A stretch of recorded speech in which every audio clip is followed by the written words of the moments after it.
Yani çünkü öğlen yemeği dersler Doğru. Yani 32 falan.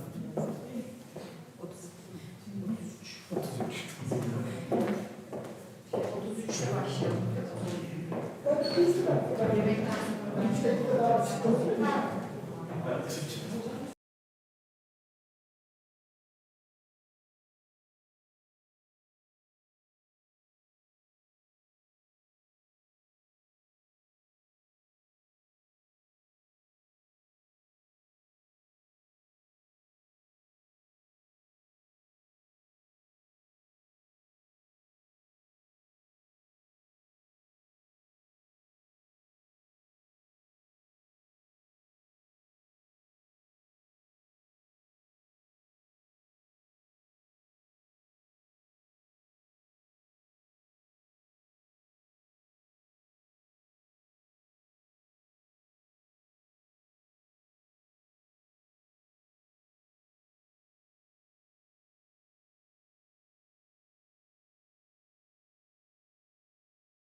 Artık 40'dan sonra gözler görmeyecek.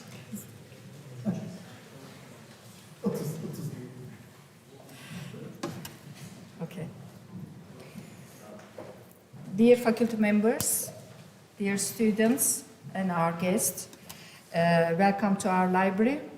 My name is Ebru Kaya and I am the director of Bilkent University Library. I have been working here at Bilkent since 2006. And of course, all you know about due to the COVID-19 pandemic, we haven't been able to hold our face-to-face events for a while, but all our user trainings, library presentations, and concerts were conducted online. I hope you joined them and enjoyed from these library events. After a long time, we are happy to meet you face-to-face here again. I hope we can continue. I hope that we will never experience such a long separation and will continue to provide a variety of in-house events again in our lovely exhibition room. Today, our esteemed Professor Tolga Bölükbaşı from the Department of Political Science and Public Administration is with us. He has recently joined to our World Authors of Bilkent collection with his book titled Euro-Austerity and Welfare States. It's very difficult for me to speak with the mask, sorry for that, and published by the University of Toronto Press. Professor Bölükbaşı received his PhD from McGill University, Montreal, Canada, in 2007. He joined the Department of Political Science and Public Administration at Bilkent in 2009. His interest lies in comparative public policy and political economy. His recent research is funded by the H2020 cost program, Stiftung, which is German, I hope my pronunciation is okay, and Mercator, and the Scientific and Technological Research Council of Turkey.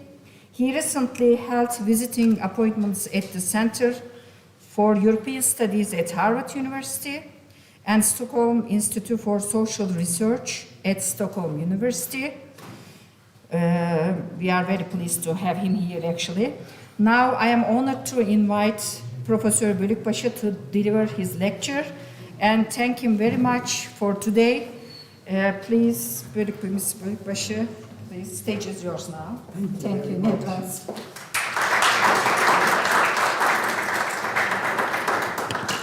We need just a little bit of work and then we'll start.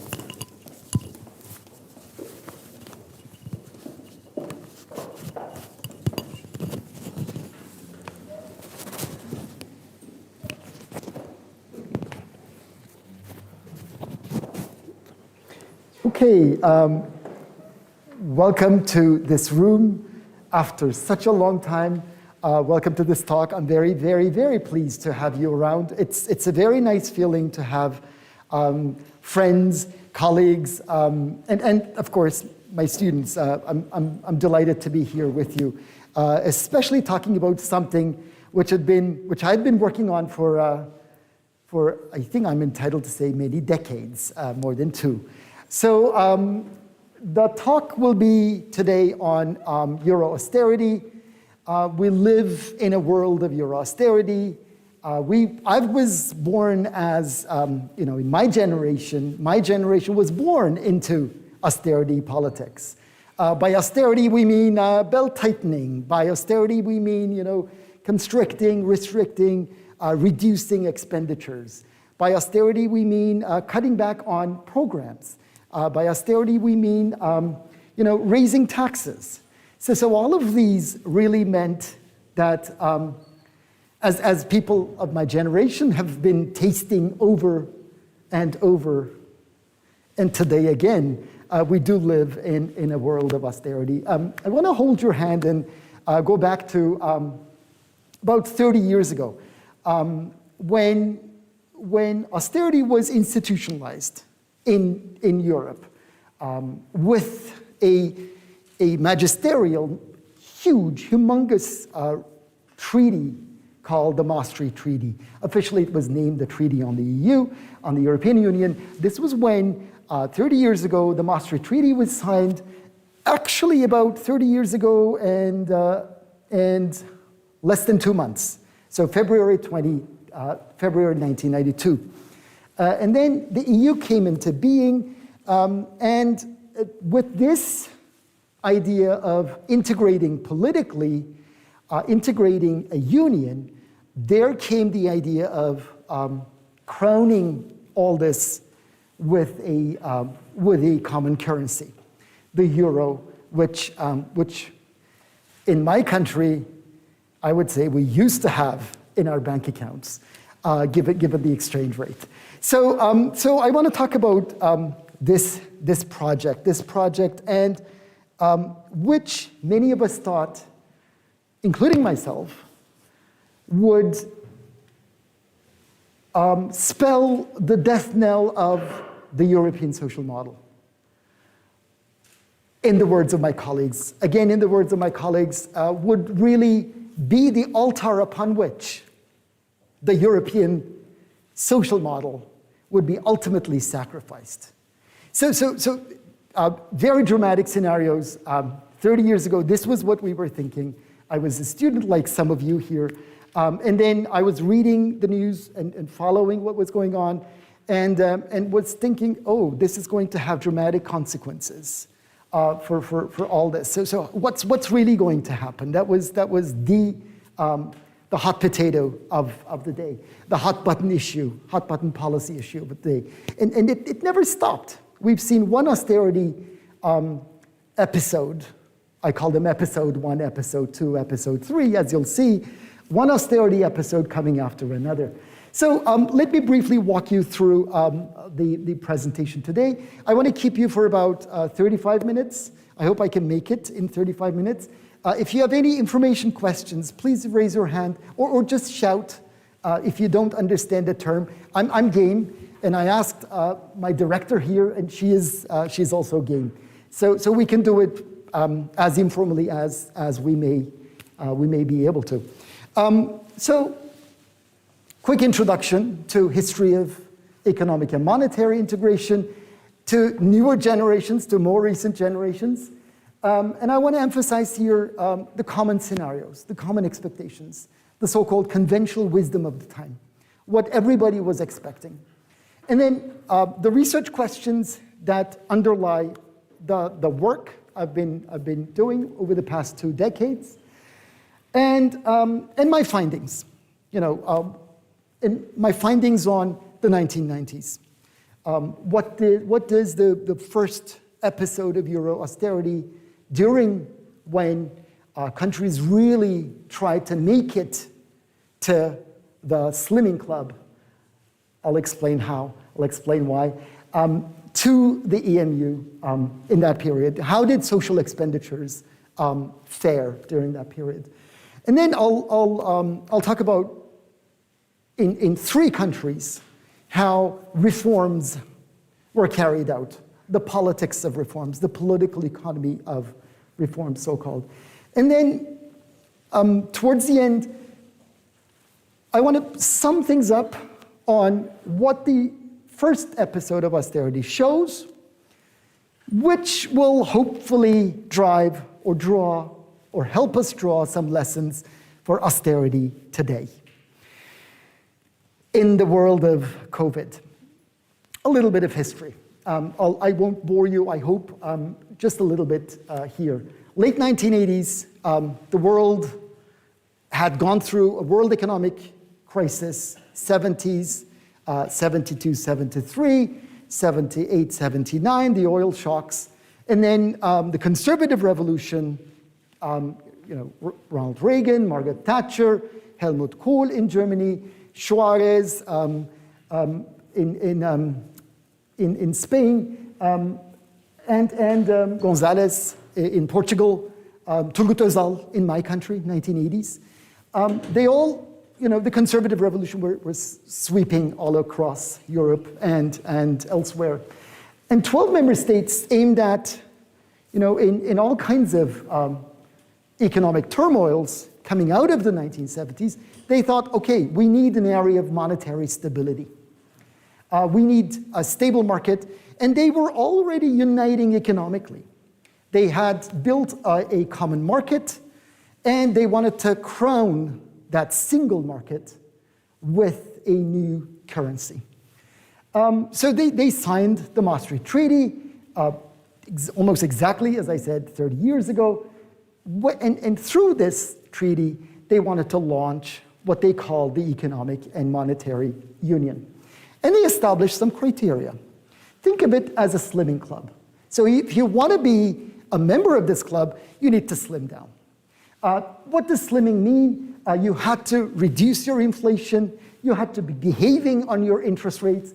You had to, be within some margins of exchange rate stability. But more important than these were the 2 rules, which are called the fiscal rules. By fiscal, we mean, all about budgets. We mean fiscal policy. Has something to do with the G, government expenditures, and has something to do with the taxes, the T. So the budget deficit had to be, in order to be a member of this club, your budget deficit of a member state, your government budget deficit had to be lower than 3% of your GDP. So it shouldn't exceed 3% of your GDP. And your public debt is supposed to be within the range of 60% of GDP. So what does budget deficit mean? Governments collect taxes and they spend, right?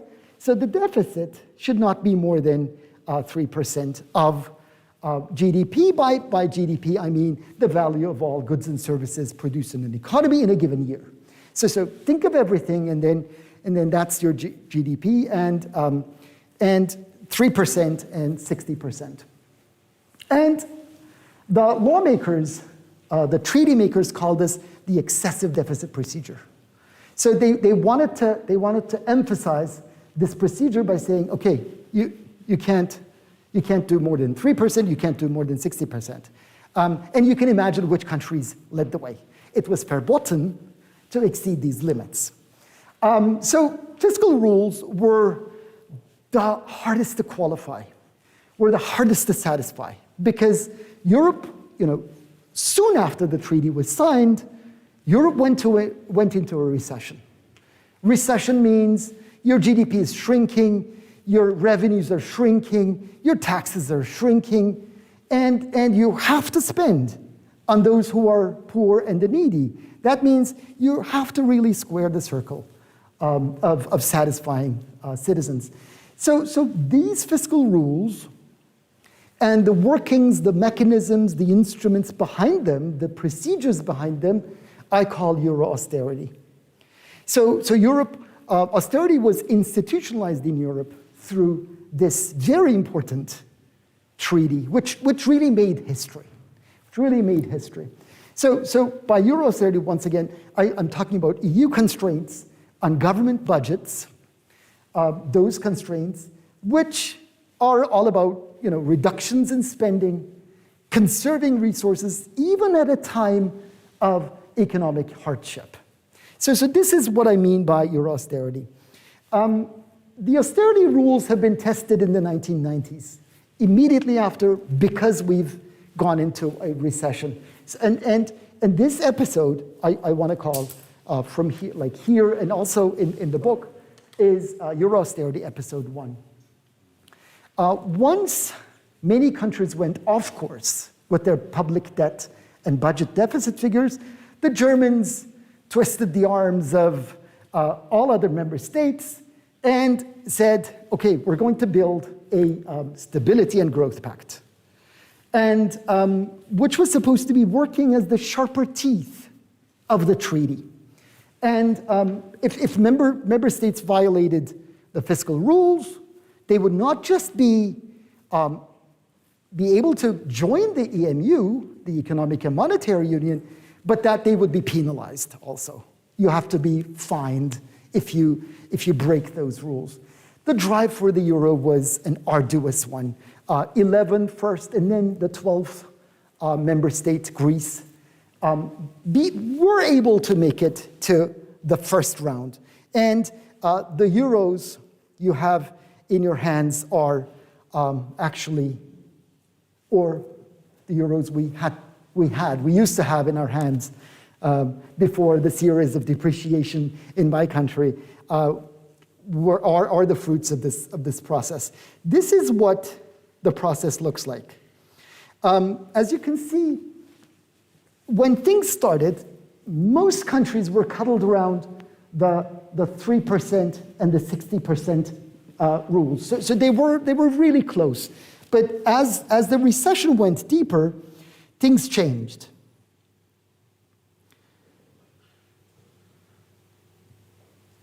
But then, this is, by the way, this is public debt. I'm sorry, I should have announced that. And that's deficits. So deficits should be within the range of 3%, and public debt should be within the range of 60%. And as you can see, most countries made it, with the exception of a few. Then came the Great Recession, right? Arduous project, they made it, became part of the EMU. The EMU was launched with a lot of fanfare, humongous success, in the history of economic and monetary integration, but also in political integration too. People had, in the words of what the Belgian minister of the time called Didier Reynders, a piece of Europe in their hands. So that you look at the euro and then you see, okay, here is a union. Here's a polity in the making. So, Great Recession, 2008. Then followed by the sovereign debt crisis, 2010, things got derailed again after a few years of calm. Let's see what the calm looked like. This is 1999. Things were normal. Things went normal as well. Again, quite normal, except for the three, which we will come back to. And these three, once again, are, which I didn't speak, Greece, Italy, and Belgium. So except for Greece, Italy, and Belgium, things looked quite calm. As you can see, they are within the benchmarks, not too far from the benchmarks, the 60% and the 3%. So no one was really breaking humongously the rules. Even if they were the Germans, even the French broke the rules, but the Commission turned a blind eye to it, and then it was okay for some time. But with the Great Recession,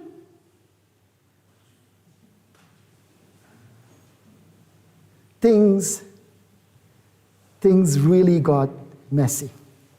So, and which countries? Excuse my French here, the Economist and Financial Times and everyone were talking about I don't want to call it PIIGS. It sounds like something, but it's the PIIGS. If you read it, you'll know what I mean. Portugal, Ireland, Italy, Greece, and Spain. So these countries really went off course, and austerity was imminent. So that's episode 2.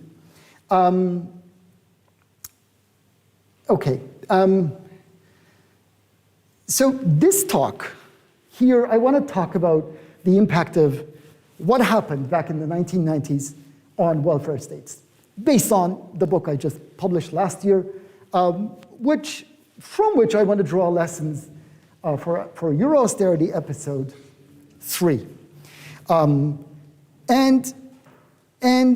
But before I continue about drawing lessons for the welfare states, I want to talk about what welfare states, what I mean by welfare states, what the literature means, what we mean by the welfare state. It's basically the sum of all programs, publicly provided programs through social spending.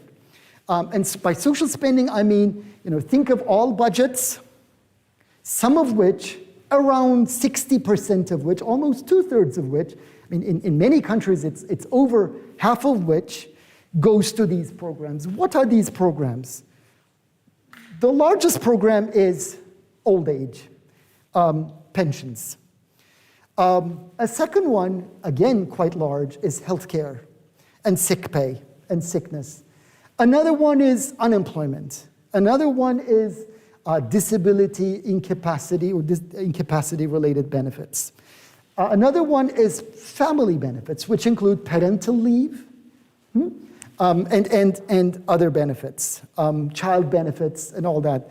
Another one, which has also been gaining some ground here over the past 30 years, is job search, active labor market programs, as we call them, training programs to those who are seeking work, and those programs that cater the needy, the poor, we call them social assistance programs, and finally, some housing programs. So all of these are actually what I mean, programs, what I bring together under the welfare state.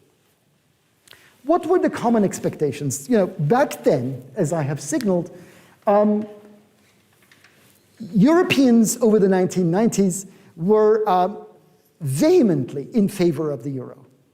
People really, citizens were really, except for pockets of resistance, they were hugely in favor of the euro.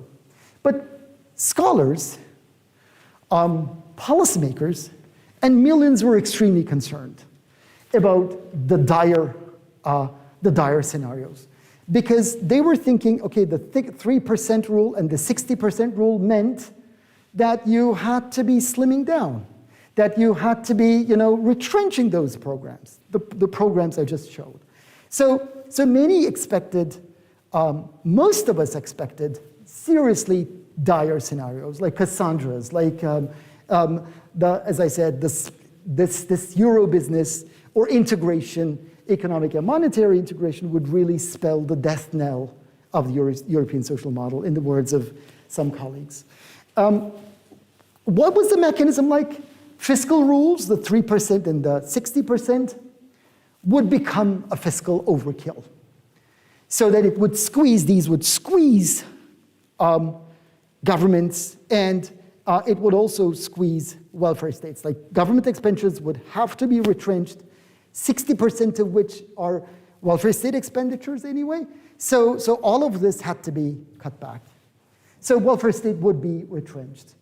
And that this process would push Europe into a recessionary scenario, into a deflationary scenario. So the economies would not be able to grow. And that if economies are not growing, people are not employed anymore, not to the extent that they would otherwise, their incomes would be falling. If falling incomes mean that they would be, the state would be getting less taxes. And less taxes mean, because the welfare states are largely financed by government expenditures, less revenues, less taxes mean, again, curtailing welfare states. And not only these, this was, once again, Europe was in a way traumatized by the conservative revolution. So by the onset of what many colleagues of mine call neoliberalism. So this was, and many saw the Euro project, the Economic and Monetary Union project, as the institutionalization of neoliberal policy paradigm. So neoliberal policy paradigm would mean, rolling back the state, get rid of all those clumsy welfare state programs, go into the slimming club, sign up for the slimming club, get rid of, excessive deficits, and we'll be better. So many of my colleagues back then, as I said, including myself, we were seriously concerned. Late 1990s, second half of 1990s, and the Europeans, citizens themselves were seriously concerned. Simply because, not only because of the structural pressures the euro would impose, but also the discursive rhetorical opportunities that the Economic and Monetary Union would equip right-wing governments, conservative governments. Imagine, we've seen one government after another, we can't do anything, our hands are tied, we're strapped to the mast, we have to do it because we have to abide by the fiscal rules. So they could easily deflect blame. They could easily find a scapegoat, find a pretext for all their policies, which would be unpalatable. So this was the expectation, which I sum up as the Euro-Austerity Hypothesis, where the euro was seen as the most direct and the harshest constraint on the social programs, on the welfare states. And when we look at this, when we zoom in to this scenario, we see that our thinking was, or most of our colleagues were thinking were, like this. The extent to which you'd retrench the welfare state would be a function of the degree of need to reduce deficits. So when you think about those countries, where would you expect, huge welfare state retrenchment? It would have to be those countries which were off the mark, which were really away from the 3% and the 60% rules. So EMU acted, we thought, and it did, as a huge structural constraint, material pressure on budgets in general, and welfare state programs in particular. The EMU also, the euro, was, as I said, a trump card. It was a discursive tool, a scapegoat, a pretext for imposing all kinds of not so nice reforms.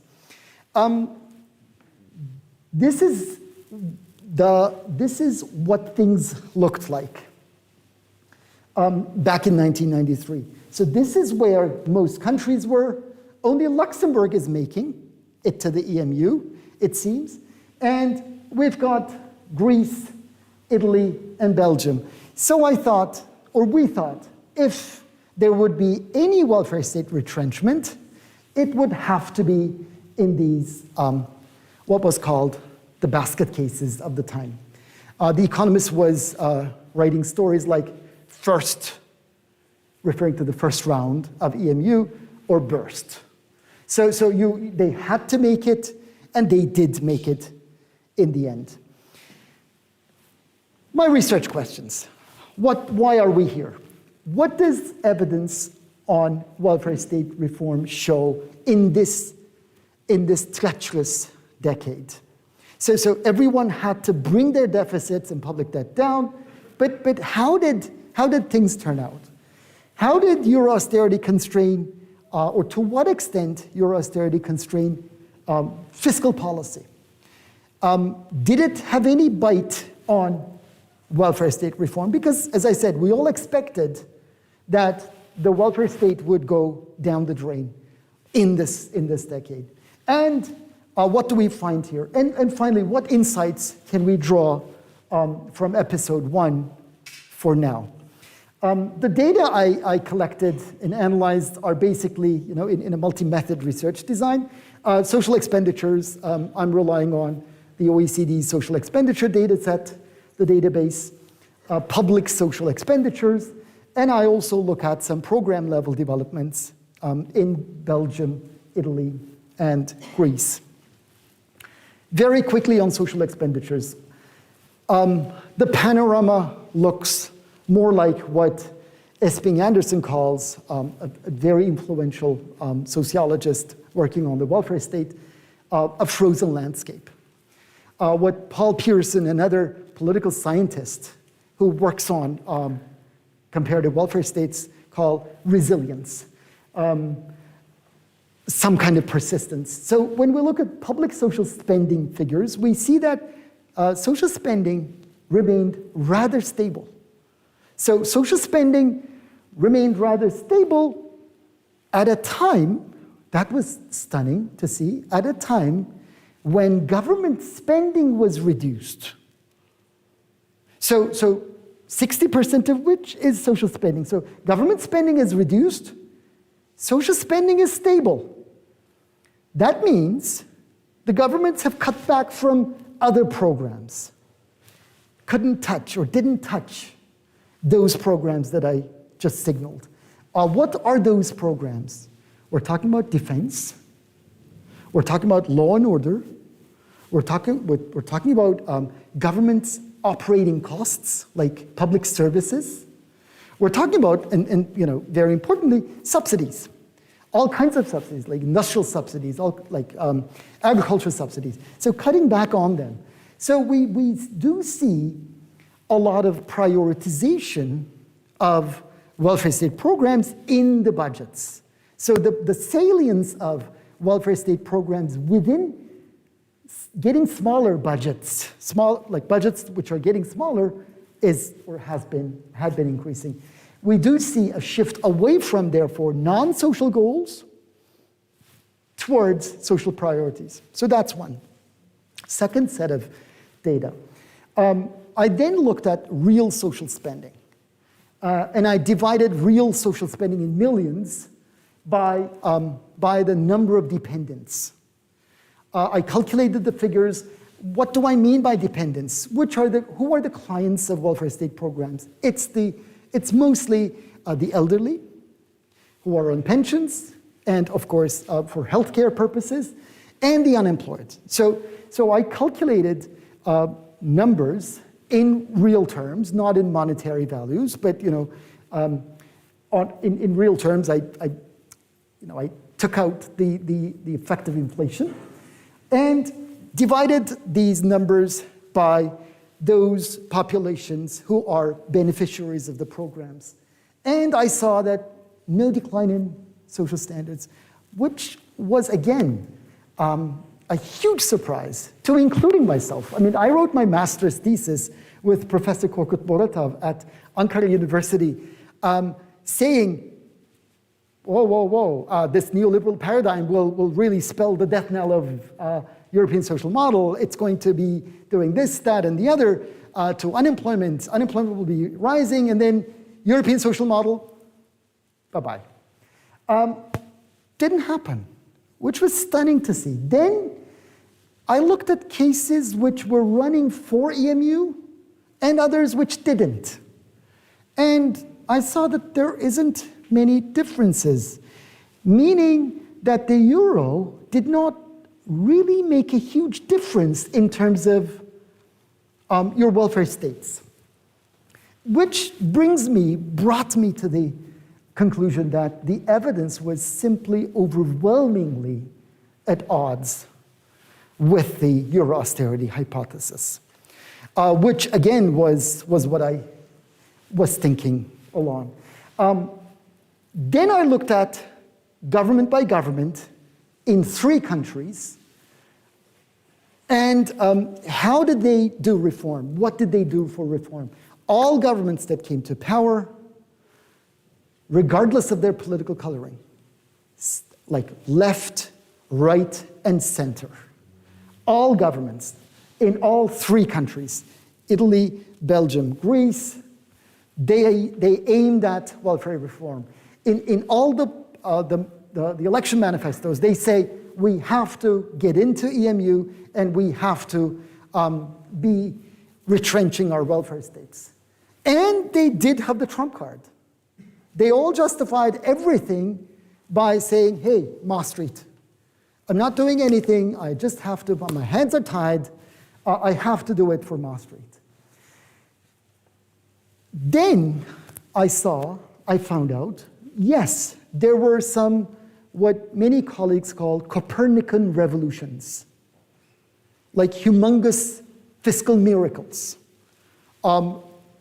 Many countries brought down their deficits, budget deficits, public debt. I remember the German finance minister of the time, Theo Weigel, was saying, the Italians were saying, okay, 3%, remember the 3% rule? 3.9% is okay, isn't it? The Italians were saying, Prodi was saying. But Weigel said 3,0, so no way. So we won't allow it unless you really are within 3.0%. But that worked. That was stunningly worked. So fiscal reversals, fiscal miracles, Copernican revolutions, a lot of institutional change, a lot of paradigmatic change.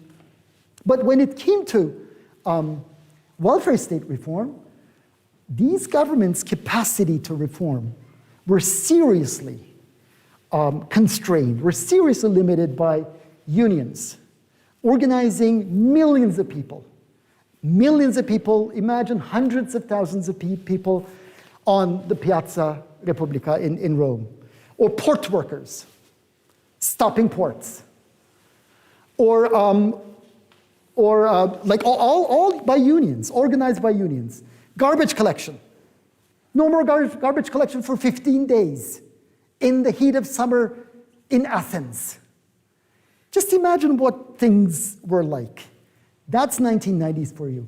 Opposition parties. They said, for example, the Italian Rifondazione Comunista leader Bertinotti saying, "Niet, I'm not doing this. I'm not playing your game. You can't retrench the Italian welfare state." When he was not in opposition, but a coalition member. So to his prime minister, to the cabinet chief, saying, we're not doing it. We're not playing your game. So opposition parties, of course, banged their feet and said, impossible. We're not allowing this. Middle classes took to the streets for months, days, weeks, and said, welfare state reform, no way. Professional classes, medical doctors, took it to the streets. Judges in Greece, teachers walking against, protesting against reforms, which was really stunning to see. By the end of the day, by the end of the decade, we've seen, again, governments left, right, and center. Papandreou's left, Andreas Papandreou's left, PASOK in Greece, tried. The proposal never saw the light of day. So did Wilcox, Kolla, and Kolla in 1993, 4, 7 in Belgium. Berlusconi was trumpeting for welfare state reform. He wanted the welfare state to right size. He wouldn't say downsize. Well, he could say downsize, but this is what the mood was. So many reforms were shelved. Many reforms were scaled back. So measures were cut back during parliamentary sessions. And that happened in Belgium, again, many times in Italy and also in Greece. There were even some expansions, especially in the area of social assistance, by Simitis in Greece in 1998. Yes, there was some retrenchment.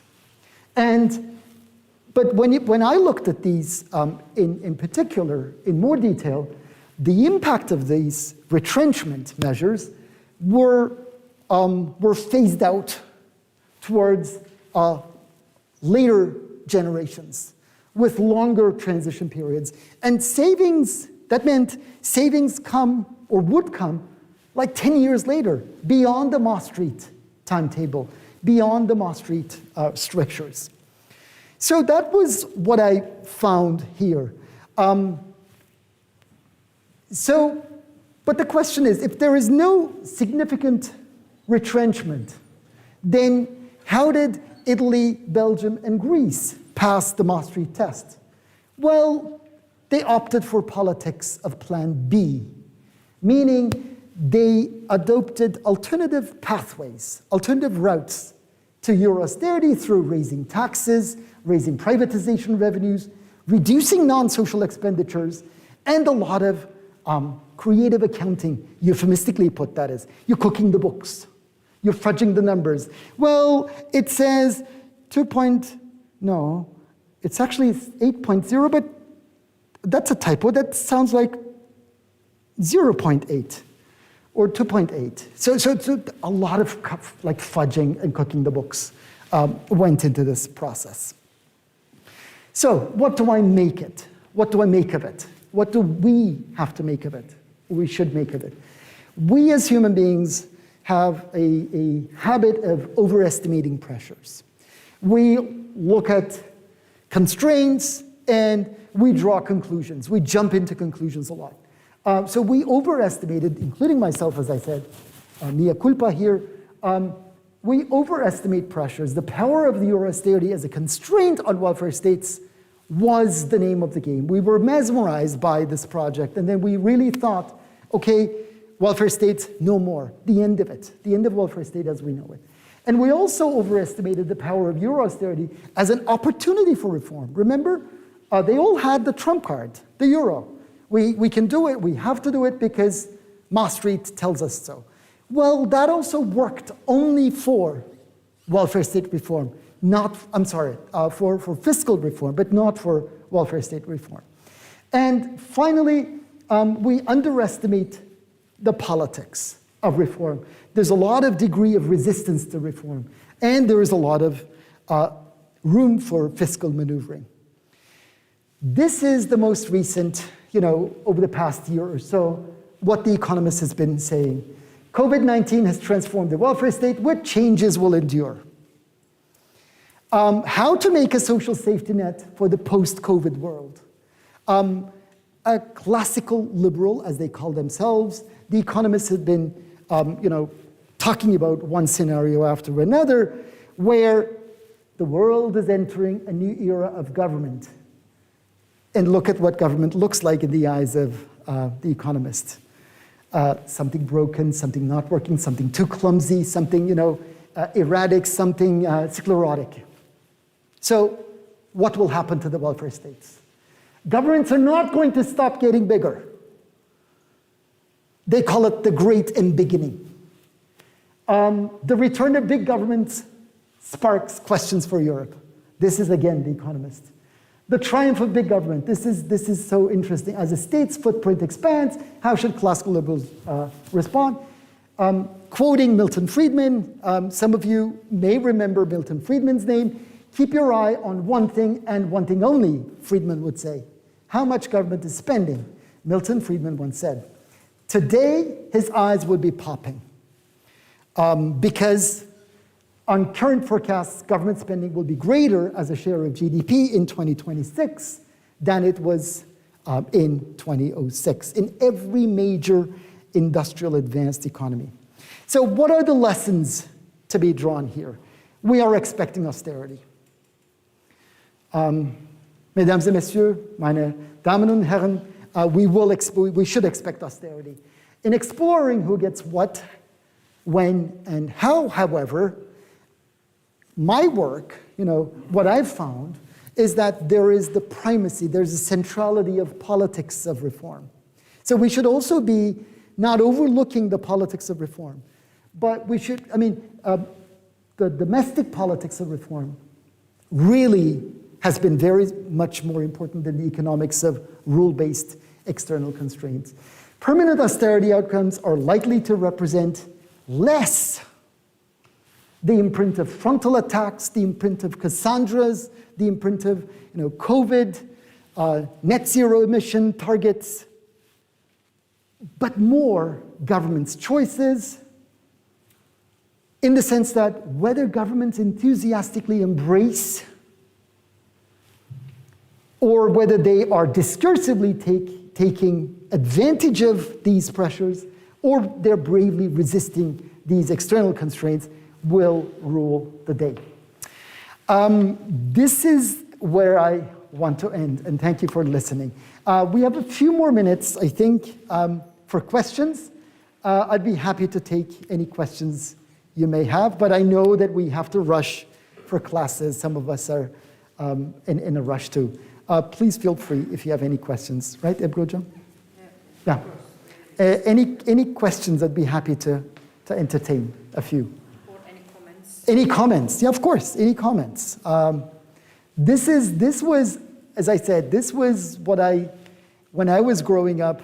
This was the name of the day. Like the consensus thinking, the conventional wisdom was Cassandras. We're going to see the end of the welfare state. Suzanne? Thank you so much, Tolga, for this very enlightening talk. I try to formulate what I have in my mind. So, when we talk about, especially the effect of COVID and its relation to the welfare state or Euro-Austerity, sometimes I wonder whether we should consider, sometimes I think we should consider COVID as a crisis that overlaps or is a comorbidity basically intersecting with the refugee crisis that especially Europe has. So right now we're talking about COVID as if it's one crisis that can be seen isolated, but actually the welfare problems that Europe has right now is also a response to the problems or intersects with the problems they had during 2015's refugee crisis. And in Germany, we see right now, the state's response to COVID was problematic because welfare spending was stretched during just the previous refugee crisis, and now again, the response to the refugee crisis or refugee movement from the Ukraine is again struggling because the whole welfare got shifted to COVID response. So again, now we have the same problems actually as 2015 in Germany. So stretching that thought again further, I'm wondering what's the underlying systemic logic of whole euro austerity itself. I understand the mechanisms from your talk, but the question I still have is, despite everyone being so unhappy, right, center, left, politicians, elite, everyone was unhappy, but for some reason, we needed to do that. What's the logic of it? What's the logic behind austerity? Well, I think we're not, as far as I see, we're no longer living in the 1990s with respect to what austerity meant back then. That was the conservative era, you know. Now, even the Stability and Growth Pact had been suspended 2 years ago. But the rumor is that it's going to come into the picture in 2023. The Commission has been trying to bring it back. So the grip of Euro austerity today, I feel, is much less stronger than it had been back in the 1990s. But that doesn't mean that we won't see Euro austerity. Of course, we will see Euro austerity. Look at these numbers. I hope I can pull it up. Sorry about this. Yeah. No, this is not it. This is not it. I'm sorry. Let's see what things look like. Normal period.